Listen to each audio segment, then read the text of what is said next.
Good morning students. प्रज्ञा विद्यालय की तरफ से ऑनलाइन क्लासेज में आपका स्वागत है। आज हम 9th क्लास का सामाजिक विज्ञान का जो अर्थशास्त्र है उसका लेसन फर्स्ट पालमपुर गांव की कहानी उसका 14वां लेक्चर है वो करेंगे। पिछले लेक्चर्स में हमने जो पालमपुर गांव की कहानी है इसके बारे में अध्ययन किया है, रीड किया है इस लेसन को, और इसके साथ साथ कुछ इनके जो बीच में क्वेश्चन थे उनको भी हमने डिफाइन किया है। आज हम कर रहे हैं इसके इम्पोर्टेंट क्वेश्चंस, जिसमें आपके एक्सरसाइज क्वेश्चंस भी हैं, यानी कि आपके एनसीईआरटी के जो क्वेश्चन हैं अभ्यास में जो दे रखे हैं वो भी हैं, और कुछ एक्स्ट्रा क्वेश्चंस जो इस लेसन में हैं वो भी हैं। यानी कि इनमें दोनों ही क्वेश्चन रहेंगे आपके एक्सरसाइज, जो एक्सरसाइज दे रखी है, जो अभ्यास दे रखा है वो क्वेश्चन भी, और अभ्यास के अतिरिक्त क्वेश्चन हैं वो भी हैं। क्वेश्चन फर्स्ट क्या है, पालमपुर में बिजली प्रसार ने किस प्रकार किसानों की मदद की। कि पालमपुर गांव में बिजली आने से किस प्रकार किसानों की मदद हुई। यह आपका एनसीईआरटी का क्वेश्चन है, अभ्यास का है। तो किस प्रकार मदद की बिजली ने, कि बिजली प्रसार ने कुएं से पानी खींचने में मदद की। पहले पानी किससे खींचते थे, रहट से, बैलों द्वारा खींचा जाता था रहट से। अब बिजली का प्रसार होने से कुएं से पानी खींचने में मदद की। सिंचाई को और आसान बना दिया। बिजली से चलने वाले नलकूपों का प्रयोग करने से अधिक भूमि पर सिंचाई होने लगी, जिससे उत्पादन में भी वृद्धि हुई। अब बिजली का प्रसार होने से जो भी ट्यूबवेल का हम प्रयोग करते थे, अधिक भूमि पर हम सिंचाई करने लग गए, जिससे अधिक भूमि पर खेती की जाने लगी। अधिक भूमि पर सिंचाई होने से और उत्पादन है वो भी बढ़ने लगा। नेक्स्ट क्वेश्चन है, पालमपुर में खेतीहर मजदूरों की मजदूरी न्यूनतम मजदूरी से कम क्यों है। ये भी आपका एनसीईआरटी अभ्यास का क्वेश्चन है कि पालमपुर में खेतीहर मजदूरों की मजदूरी न्यूनतम मजदूरी से कम क्यों है। क्या कारण है। न्यूनतम मजदूरी जैसे 115 रुपए निर्धारित की है, हमने लेसन में किया था, लेकिन फिर भी उससे भी कम उस पर काम करते हैं। क्या कारण है इसके। फर्स्ट है, भूमिहीन श्रमिकों की संख्या अधिक है। कि पालमपुर गांव में जो भूमिहीन, जिनके पास भूमि नहीं है, उनकी संख्या अधिक है। सेकंड है, श्रमिकों में बहुत अधिक स्पर्धा है, इनकी कंपटीशन अधिक है, श्रमिक अधिक हैं काम करने वाले। जो कम मजदूरी लेता है काम उसी को अधिक मिलता है, यानी कि जो कम दामों पर काम करेगा उसी को ज्यादा काम मिलेगा। फिर श्रमिक भी कम मजदूरी पर काम करने के लिए तैयार हो जाते हैं। कि भूमिहीन श्रमिक अधिक हैं, श्रमिकों में कंपटीशन स्पर्धा की भावना अधिक है। जो कम मजदूरी लेता है उसी को काम अधिक मिलता है, और श्रमिक हैं वो भी कम मजदूरी पर काम करने के लिए तैयार हो जाते हैं। इसलिए पालमपुर गांव में खेतीहर मजदूरों की मजदूरी न्यूनतम मजदूरी से कम है। फिर है नेक्स्ट क्वेश्चन, एक ही भूमि पर उत्पादन बढ़ाने के कौन कौन से तरीके हैं। ये भी आपका एनसीईआरटी क्वेश्चन है। एक ही भूमि पर, कि हमारे पास भूमि है वो स्थायी है, स्थिर है, हम भूमि को तो नहीं बढ़ा सकते, लेकिन अगर हम उत्पादन को बढ़ाना चाहें तो हमें कौन कौन से तरीके हैं वो अपनाने होंगे।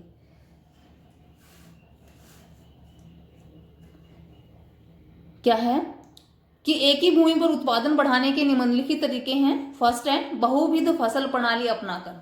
अगर हम बहुविध फसल प्रणाली अपनाते हैं तो भी हम उसी भूमि पर उत्पादन को बढ़ा सकते हैं। बहुविध फसल क्या है, एक साल में एक से अधिक फसल उगाना।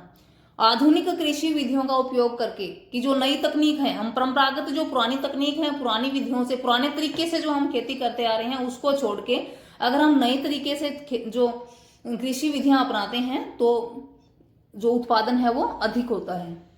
फिर उन्नत किस्म के बीजों का उपयोग करके, जो उन्नत किस्म के जो बीज हैं, पहले तो जैसे बीजों को घर में ही रख लेते थे अनाज निकालने के बाद, लेकिन वर्तमान में क्या है, उन्नत किस्म के जो अच्छी क्वालिटी के बीज हैं वो बाजार से लेके आते हैं, जैसे HYV हाई यील्ड वेराइटीज जो हैं। तो उन्नत किस्म के बीजों का अगर हम प्रयोग करते हैं तो भी उत्पादन है वो ज्यादा होता है। आधुनिक कृषि यंत्रों जैसे ट्रैक्टर, हार्वेस्टर इत्यादि का प्रयोग करते हैं तो भी उत्पादन में वृद्धि होती है, क्योंकि जो पहले हम बैलों का प्रयोग करते थे ट्रैक्टर की जगह, तो बैलों से या उनसे हम काम करेंगे तो कम भूमि पर हम कृषि है वो कर पाएंगे, लेकिन ट्रैक्टर, हार्वेस्टर इनका प्रयोग करने से हम अधिक भूमि पर कृषि कर पाएंगे, तो उत्पादन है वो भी बढ़ेगा। तो भूमि अगर हमारे पास स्थिर है तो इन तरीकों को अपना के हम उत्पादन है उसको बढ़ा सकते हैं। फिर नेक्स्ट, मझोले और बड़े किसान कृषि से कैसे पूंजी प्राप्त करते हैं? मंझोले यानी कि बीच के, जिनके पास 2 हेक्टेयर से भूमि ज्यादा है और 10 हेक्टेयर से कम है, और बड़े किसान जिनके पास 10 हेक्टेयर से ज्यादा भूमि है।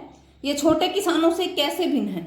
ये भी आपका एनसीईआरटी का क्वेश्चन है अभ्यास का, कि मझोले और बड़े किसान छोटे किसानों से कैसे भिन्न हैं। मझोले और बड़े किसान अपनी पिछले वर्षों की बचत से पूंजी की व्यवस्था करते हैं। कि मझोले और बड़े किसान हैं, इनके पास जमीन अधिक है तो उत्पादन भी अधिक होता है, और उत्पादन को कुछ तो घर में रख लेते हैं और बेचते हैं। बेच के जो पूंजी होती है उस पूंजी को अपने पास रख लेते हैं, और ये अपने उपभोग से अधिक अनाजों का उत्पादन करते हैं। इनके उपभोग जितना करते हैं उससे अधिक अनाज उगाते हैं, जिससे अनाज को बेच के इनके पास पूंजी की व्यवस्था है वो हो जाती है। जबकि छोटे किसान ऐसा नहीं कर पाते। छोटे किसानों के पास तो भूमि कम होती है, 2 हेक्टेयर से भी कम, तो उत्पादन उतना ही हो पाता है कि उसको वो घर में रख लेते हैं खाने के लिए, और बेच नहीं पाते हैं तो उनके पास पूंजी की व्यवस्था नहीं होती है, और पूंजी के लिए उनको क्या करना पड़ता है? साहूकारों से ऋण लेते हैं। यानी कि मंझोले और बड़े किसान तो अपनी फसल को बेच के पूंजी प्राप्त कर लेते हैं, लेकिन छोटे किसानों के पास फसल कम होती है, कम जमीन होने की वजह से, तो वो फसल को बेच नहीं पाते हैं। तो पैसा कहां से प्राप्त करते हैं? साहूकारों से ऋण यानी कि कर्ज लेके। उसके बाद है बहुविध फसल प्रणाली किसे कहते हैं? ये एक्स्ट्रा क्वेश्चन है, एनसीईआरटी में नहीं है। बहुविध फसल प्रणाली किसे कहते हैं? कि एक वर्ष में किसी भूमि पर एक से अधिक फसल पैदा करने की विधि को क्या कहते हैं? बहुविध फसल प्रणाली कहते हैं। फिर है नेक्स्ट क्वेश्चन, ये भी एक्स्ट्रा क्वेश्चन है। वस्तुओं व सेवाओं के उत्पादन के लिए किन किन चीजों की आवश्यकता होती है? कि वस्तुओं और सेवाओं को अगर हम उत्पादित करना चाहते हैं, कोई भी कार्य है, जैसे उद्योग लगाना चाहते हैं, कृषि करना चाहते हैं, पशुपालन करना चाहते हैं, तो हमें किन किन चीजों की आवश्यकता होगी? किन की होगी? भूमि, सबसे पहले तो हमारे पास भूमि होगी, तभी अगर हम कृषि करेंगे तो भी भूमि की जरूरत है, उद्योग लगाएंगे तो भी, पशुपालन करेंगे तो भी, कोई भी क्रियाकलाप हो, सबसे पहले आवश्यकता हमारी क्या होगी? भूमि की होगी। उसके बाद है श्रम, कि अगर भूमि हमारे पास है तो हमें किसकी जरूरत होगी? मेहनत करने की होगी। फिर भूमि भी है और उस पर हम मेहनत भी कर रहे हैं, तो उसके साथ हमें क्या चाहिए? भौतिक पूंजी चाहिए। भौतिक पूंजी यानी कि पैसा होना चाहिए, कच्चा माल है वो होना चाहिए, ये सब। फिर है मानव पूंजी, कि मानव के पास ज्ञान और कौशल भी होना चाहिए, कि अगर वो कृषि करना चाहता है, भूमि है, श्रम है, भौतिक पूंजी है, लेकिन कृषि के बारे में उसको जानकारी नहीं है तो वो कृषि नहीं कर पाएगा। इसी तरह से अगर हम उद्योग लगाना चाहते हैं, भूमि, श्रम, भौतिक पूंजी होने के बाद अगर हमें उद्योगों के बारे में जानकारी नहीं है, मानव पूंजी नहीं है, तो हम ये काम नहीं कर पाएंगे। तो इसलिए भूमि, श्रम, भौतिक पूंजी के साथ साथ मानव पूंजी है वो भी होनी जरूरी है, सबसे महत्वपूर्ण है। मानव पूंजी में क्या क्या शामिल होता है? मानव का ज्ञान और मानव का कौशल। उसके बाद है स्थायी पूंजी से क्या अभिप्राय है? एक्स्ट्रा क्वेश्चन है ये भी। औजार, मशीनों और भवनों को स्थायी पूंजी कहते हैं। स्थायी यानी कि जो हमारे पास लंबे समय तक रहे। स्थायी हम किसको कहेंगे? जो हमारे पास लंबे समय तक रहे। लंबे समय तक क्या रहेगा? औजार एक बार हमने खरीद लिया तो लंबे समय तक रहेगा। मशीनें भी हैं, भवन एक बार बना लिया तो लंबे समय तक रहेगा। तो औजार हैं, मशीनें हैं, भवन हैं, ये स्थायी पूंजी हैं, क्योंकि उनका प्रयोग कई वर्षों तक होता है। औजारों का, मशीनों का, भवनों का प्रयोग हम लंबे समय तक करते हैं, कई वर्षों तक करते हैं, तो ये हमारे लिए क्या है? स्थायी पूंजी है। उसके बाद है नेक्स्ट क्वेश्चन, ये भी एक्स्ट्रा क्वेश्चन है। कार्यशील पूंजी किसे कहते हैं? कच्चे माल और नकद मुद्रा को कार्यशील पूंजी कहते हैं, क्योंकि ये चीजें उत्पादन क्रिया के दौरान समाप्त हो जाती हैं। जैसे स्थायी तो हमारे पास लंबे समय तक रहती हैं, लेकिन ये कार्यशील, कार्य किया और खत्म, ये हमारे पास लंबे समय तक नहीं रहती। जैसे हमारे पास कच्चा माल है, फॉर एग्जाम्पल हमारे पास कपास है, कपास एक कच्चा माल है, कपास को हमने सूती वस्त्र उद्योग में बेच दिया सूत बनाने के लिए, तो वो हमारे पास क्या होगी? कार्यशील थी, हमारे पास स्थायी नहीं रही, हमने उसका उत्पादन किया और उसको बेच दिया। इसी तरह से नकद मुद्रा, पैसा है हमारे पास, पैसे से हमने कोई वस्तु खरीद ली और वो खर्च हो गया, तो कच्चा माल और नकद मुद्रा है, दोनों ही कार्यशील पूंजी होते हैं। इनसे हम क्या है, हम उत्पादन के लिए हम वस्तुओं को खरीद लेते हैं, ये समाप्त हो जाती हैं, लंबे समय तक नहीं रहती, इनकी कार्य करते हैं और खत्म हो जाती हैं। फिर HYV का क्या तात्पर्य है? एक्स्ट्रा क्वेश्चन है ये भी, लेकिन इंपॉर्टेंट है। HYV, high yield varieties, high yield varieties, क्या अर्थ है इसका? अधिक उपज देने वाले बीज कि जो बाजार में उपलब्ध होते हैं, हाई यील्ड वैरायटीज बीज बोलते हैं इनको, वैरायटीज अधिक उपज देने वाले बीज। फिर है नेक्स्ट क्वेश्चन, छोटे, मंझोले और बड़े किसान किसे कहते हैं? एक्स्ट्रा क्वेश्चन है ये भी। छोटे किसान वे किसान जिनके पास 2 हेक्टेयर से कम भूमि है, वे अपनी भूमि पर स्वयं काम करते हैं। यानी कि छोटे किसान वो होंगे जिनके पास 2 हेक्टेयर से कम भूमि है और वो अपने खेत में खुद ही काम करते हैं, परिवार के लोग ही। बड़े किसान वे किसान जिनके पास 10 हेक्टेयर से अधिक भूमि है और वे काम के लिए श्रमिकों को लगाते हैं, यानी कि खुद उसको श्रमिकों को काम पे लगाएंगे क्योंकि भूमि इनके पास ज्यादा है। मंझोले किसान इन दोनों के जो बीच की कंडीशन होती है, जिनके पास 2 हेक्टेयर से तो ज्यादा है और 10 हेक्टेयर से कम है, तो इन्हें क्या कहेंगे? मंझोले किसान में शामिल होते हैं वो। फिर है नेक्स्ट क्वेश्चन, क्या सिंचित क्षेत्र को बढ़ाना महत्वपूर्ण है? क्यों? कि सिंचाई का जो क्षेत्र है क्या हमें उसको बढ़ाना चाहिए? क्यों? ये भी एनसीईआरटी का अभ्यास का क्वेश्चन है आपका। हाँ, सिंचित क्षेत्र को बढ़ाना महत्वपूर्ण है क्योंकि सिंचित क्षेत्र को बढ़ाकर ही हम अधिक उत्पादन को प्राप्त कर सकते हैं। क्योंकि अगर हम सिंचित क्षेत्र को नहीं बढ़ाएंगे, जितना एरिया हमारे पास है उसी में उत्पादन कर रहे हैं, उसी में हम फसलों को उगा रहे हैं, तो हम उत्पादन को नहीं बढ़ा पाएंगे।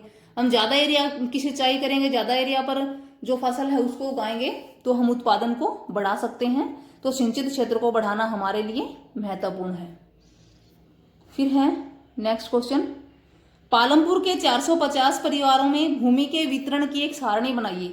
कि पालमपुर गांव में 450 परिवार हैं, उनमें से सारणी भूमि का वितरण, किसके पास कितनी भूमि है ये बताना है। ये भी एनसीईआरटी का क्वेश्चन है। देखिए, पालमपुर गांव में कुल परिवार कितने हैं? 450 हैं।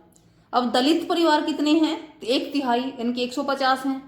अब जो दलित परिवार हैं वो कैसे हैं? भूमिहीन, भूमि नहीं है उनके पास। छोटे किसान 240 परिवार हैं, छोटे किसान जिनके पास 2 हेक्टेयर से कम भूमि है। मंझोले और बड़े किसान हैं, 60 परिवार हैं जिनके पास ज्यादा भूमि है।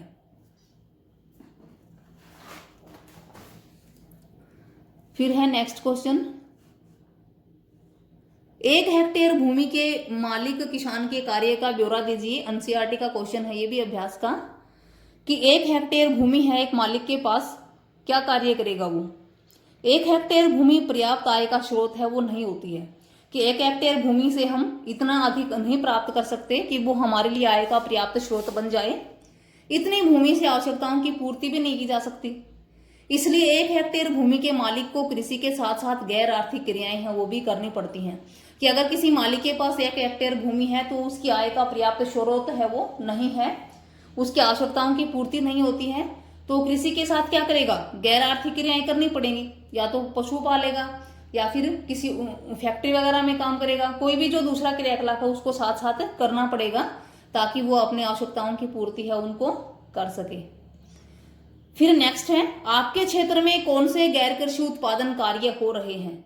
ये भी एनसीईआरटी का क्वेश्चन है कि आपके क्षेत्र में गैर कृषि, कृषि को छोड़ के गैर कृषि कार्य कौन से होते हैं? कृषि को छोड़ के जो भी कार्य, जैसे दुकानदारी का कार्य है, परिवहन का कार्य है, डेयरी है, और दूसरे हम जो क्रियाकलाप हैं जैसे डॉक्टर है, कोई भी क्रियाकलाप है, कंप्यूटर सेंटर हमने खोल रखा है, कोई परचूनी की दुकान हमने खोल रखी है, ये सारे क्या होते हैं? गैर कृषि उत्पादन कार्य होते हैं। तो इसमें वो बताने हैं जो आपके क्षेत्र में, कृषि को छोड़ के दूसरे क्रियाकलाप जो आपके क्षेत्र में होते हैं। ये हम जो पिछला जो लेक्चर है उसमें भी डिस्कस कर चुके हैं। फिर गांव में और अधिक गैर कृषि, आपको करना है ये क्वेश्चन, फिर गांव में और अधिक गैर कृषि कार्य प्रारंभ करने के लिए क्या किया जा सकता है?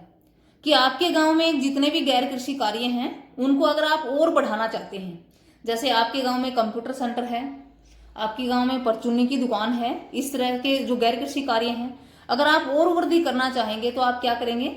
आप वो क्रियाकलाप करोगे जो आपके गांव में नहीं है। जैसे कंप्यूटर सेंटर है लेकिन कोई मेडिकल स्टोर नहीं है, तो मेडिकल स्टोर है, खोल सकते हैं। इसके साथ साथ परचूनी की दुकान है लेकिन कपड़े की दुकान नहीं है, जैसे कपड़े की दुकान खोल ली जा सकती है, और दूसरे क्रियाकलाप भी किए जा सकते हैं। तो इनकी गैर कृषि कार्य बढ़ाने का अर्थ क्या है? कि जो गैर कृषि कार्य आपके क्षेत्र में हैं उनको अगर आप और बढ़ाएं तो हम उनको ऐड कर सकते हैं जो हमारे क्षेत्र में नहीं है। थैंक यू स्टूडेंट्स, ये हमने लेसन जो फर्स्ट है पालमपुर गांव की कहानी उसके क्वेश्चंस डिस्कस किए और इसी के साथ ही जो हमारा ये लेसन है वो कंप्लीट भी हो गया है। आपका होमवर्क क्या रहेगा, जो आपको फेयर नोटबुक में करना है क्या है, ऑल इंपॉर्टेंट क्वेश्चन जो हमने इस वीडियो में डिस्कस किए हैं, एक्सरसाइज प्लस एक्स्ट्रा क्वेश्चंस, क्योंकि इसमें हमने एक्सरसाइज के क्वेश्चन भी किए हैं और एक्स्ट्रा क्वेश्चंस भी किए हैं। ऑफ लेसन फर्स्ट, जो लेसन फर्स्ट है अर्थशास्त्र का, पालमपुर गांव की कहानी। अर्थशास्त्र में पालमपुर गांव की कहानी जो लेसन फर्स्ट है उसके ऑल इंपॉर्टेंट क्वेश्चंस करने हैं, सारे क्वेश्चन करने हैं आपको, एक्सरसाइज क्वेश्चन भी और एक्स्ट्रा क्वेश्चन भी जो हमने इस वीडियो में डिस्कस किए हैं।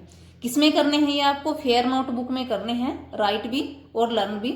अगर आप इनमें से कोई क्वेश्चन ऐसा है कि आपने पहले राइट कर लिया है, जैसे हम लेसन रीड कर रहे थे उस समय अगर आपने साथ साथ कोई लेसन राइट कर लिया, कोई जो क्वेश्चन राइट कर लिया है, तो आप उसको दोबारा राइट नहीं करोगे, जो आपके रह गए हैं उन्हीं को राइट करोगे, और जो लर्न है वो आपको सभी क्वेश्चंस करने हैं। Thank you students.